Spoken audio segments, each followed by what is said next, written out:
How to create amazing Facebook Lives. Hey guys, I have a 17,000 person Facebook group and I go live in front of them and I make sales without offending them. In this video, I'm gonna teach you how to do that so you can build your business on social media and increase your following. Let's dive in.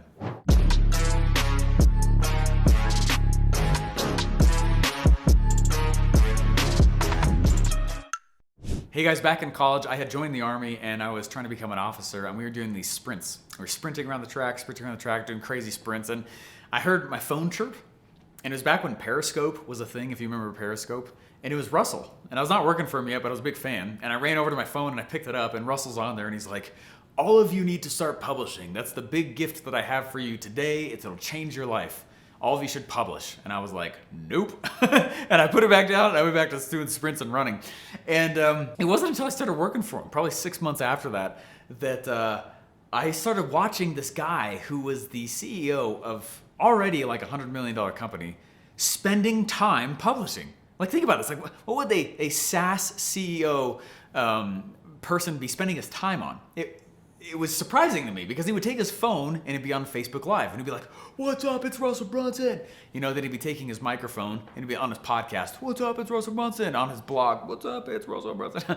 And I was watching, I was sitting next to him. I sat next to him for 2 years in the same room. And I saw him and I was like, there's something to this publishing game, right? There's something to this publishing game. And I started learning it more and more and more. And finally I pulled the trigger and started publishing, and I haven't looked back. It has changed my life, and I'm excited in this video to teach you how to do it on Facebook in a way that is very interesting and attractive, attracts clicks, and keeps people engaged so that you can eventually pitch them your products. Let's dive in. All right, step number one. I was actually at one of my events and somebody was asking how to write an email subject line. Stick with me. Totally relates, okay? And I was like, all right, this is how you do it. The big issue, the most common problem is that someone writes an email subject line and they're selling the page. And I was like, they're like, what do you mean? I was like, well, the purpose of the email subject line is to sell the open. You're not trying to sell the thing that's in the email. You're trying to sell them to open the email. They're like, what do you mean? And I was like, well, think about this. Okay, we sell the next step only, ever, in all of direct response marketing. So the email subject line is so important because it sells them on opening the email. Now, what's the email's job? Well, at the very top of the email, the purpose of the email, the job of that copy is to get them to read further down the email, right? And what's the job of the button? The job of the button is to sell the single next step that they click and they go to the next page. What's the job on the web page that they click on? At the top is to sell the single, the point is, you only ever sell the single next step in all of direct response marketing. That's like direct response marketing 101, okay? So I'm saying this because the way a lot of you guys title your Facebook Lives is you say the lesson in the title. Don't stop doing that. Don't do that.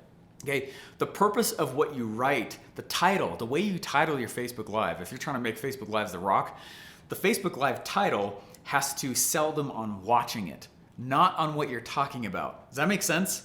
And so to do this, there's several things to keep in mind. There's a lot of strategies you can use to grab somebody's attention and get them to open. Because all you're trying to do with the title of the video is you're trying to sell them on opening the video, not on what you're talking about in the video. That's a big, big, big mistake right there. And it's cutting a lot of people out because they're like, oh, I know that topic. So they don't watch. So you don't tell them what it's typically, as little as possible is what you're trying to do. We call that an open loop. You're gonna speak in open loops. Now doing this moves you from writing a title to what we call a headline. Titles and headlines are different. Okay, a title is literally a label. It's like saying, this is blue. A headline would be, I wonder what color this isn't. Does that make sense? We're speaking in open loops that don't necessarily close in the mind, and the mind can't handle it. So when you title a Facebook Live video, you'll increase your engagement like crazy just by doing this one step alone in all of the rest of this video, just this. Stop titling your video, headline your video, and you headline a video by talking about in open loops, and you say, you don't try to close it at all, and you don't really talk, you say what it's about a little bit, but not enough for the brain. There has to be curiosity at the end of it. Lots of curiosity, lots of anticipation. So we'll do little things that grab people's attention. I'll drop in there a question mark, right? Did Trump lose his left eyeball? Question mark. I don't know, right? I'm not saying it's a statement. I'm saying it's a question. Did he? Right? A lot of old school copywriting tricks are that way. They can say whatever they want as long as they put a question mark at the end. We'll put an emoji in there. I'll put fire emoji in there and the death one. I'm like, top 3 ways to lose your audience, right? The most frequent and way to, right? You see what I'm saying? Start reading tabloids. Those are great ways to learn how good copywriters and headline writers write to get your attention, and all they're doing is selling the single next step. You gotta do the same thing for your Facebook Live titles. Step number 2.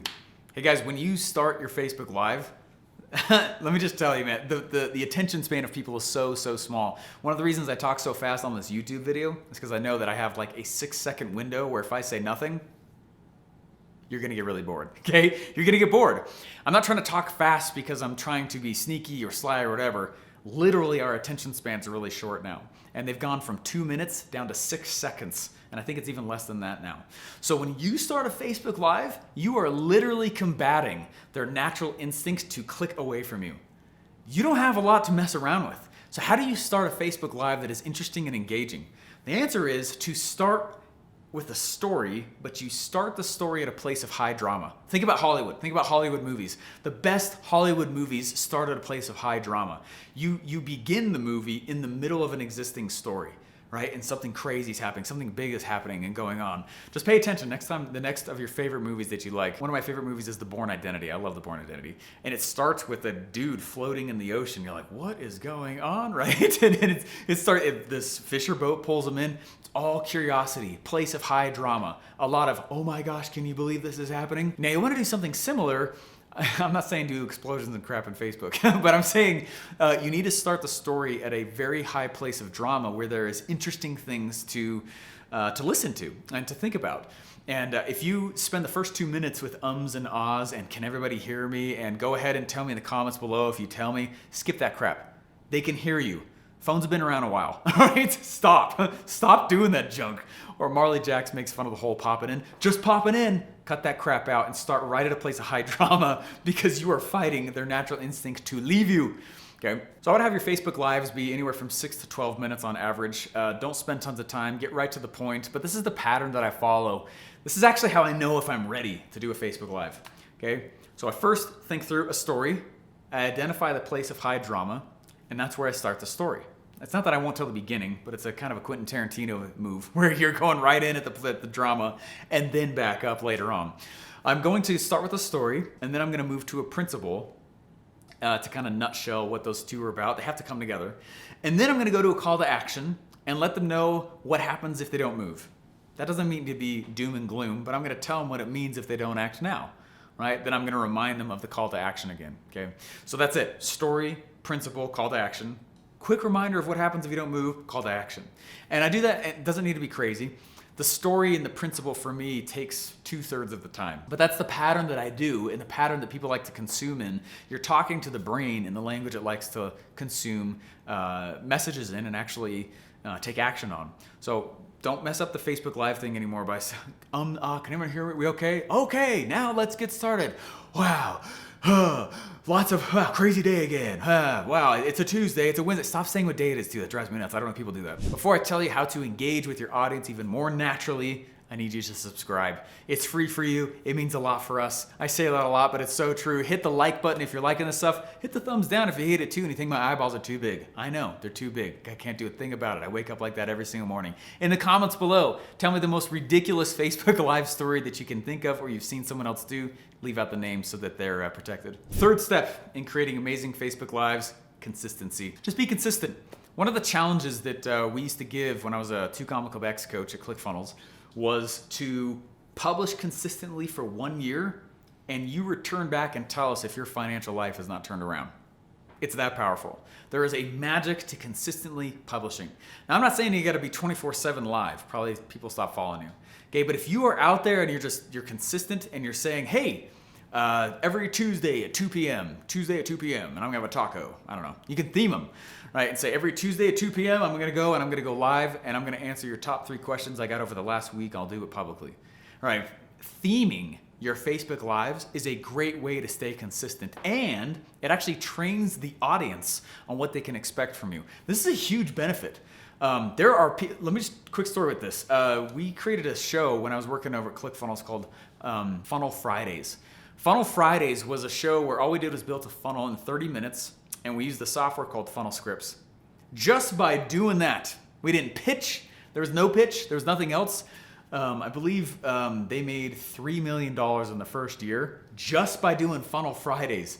All they did was just go live every Friday for 30 minutes, build a funnel, and talk about how they built the script with Funnel Scripts. That was it. No pitch, nothing else, consistency, and they built a show and a theme around doing it every Friday at the same time. Massive power. Hey guys, I got a cool free gift here for you. Go to yourfinaloffer.com. I asked 30 successful internet entrepreneurs, successful meaning a lot of them have been way over $1 million. I said, what would your final offer be if for some reason you couldn't work in about 90 days? Let's say you got sick, I don't know, something happened.